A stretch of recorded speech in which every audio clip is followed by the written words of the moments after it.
ทำผู้ฟังวิกฤตทางด้านเศรษฐกิจการเงินพ่วมเป็นวาระแห่งชาติดังนั้นเพื่อช่วยกันจะตั้งปฏิบัติวาระแห่งชาตินี้ให้เกิดดอกออกผลเฮาต้องเป็นเจ้าการนำกันในการรักษาค่าเงินกีบให้แข็งค่าขายสินค้าให้สมเหตุสมผลโดยบ่ช่วยใส่โอกาสขึ้นราคาตามลำพังใจและบทก่อนนี้อาจารย์เองได้ใช้ชื่อว่าวอนแม่ค่าจงเห็นใจอันว่าคาคองชีพชูมือคือจังขึ้นบ่มีลงแท้เดสภาพที่คงเดิมยิ่งตื่มเติมบ่หยุดนิ่ง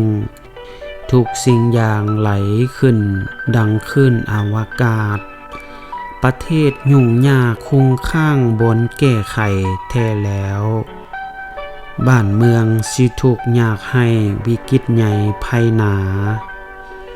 ปัญหาประชาชนพนักงานเงินเดือนหน่อย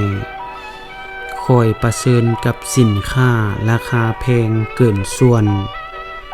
แสนฝืดเครื่องเตืองต้องโหห้องจมตายแล้วนาคิดสิพรคายหายห้อนย่อนเลดเงินตาลงน้ำมันคงที่เดิมยอดสินค้าผัดแพงขึ้นเงินกีบแหงฝืดเฟ้อถีบราคาตกต่ำอันว่าคำอยู่ห้านก็นับมือดุดถอยแล้วเดนับมือคอยเบิงสินค้าว่ายามใดสิลงไล่เลียเงินให้สมบุญกับเครื่องของพอฟังได้แต่พัดนักขึ้นสักไส้อันใดก็ทวีเพิ่มสิส่งเสริมพรให้แก้ไขนั่นพัดบ่มีที่ว่าเงินเดือนสิขึ้นแม่ค่าพัดสวยโอกาสขายตามตลาดอยู่ห่างเกี่ยมพ่มตื่มเติมเห็นใจเด้อแม่ค่าอย่าเห็นเกกำไรหลายทั้งภาคส่วนบริการค่าแห้งก็อย่าว่ากายล่ำ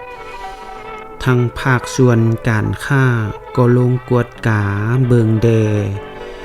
เพื่อซอกหาวิธีแก้ทุกสินค้าให้สมเหตุสมผลเดนา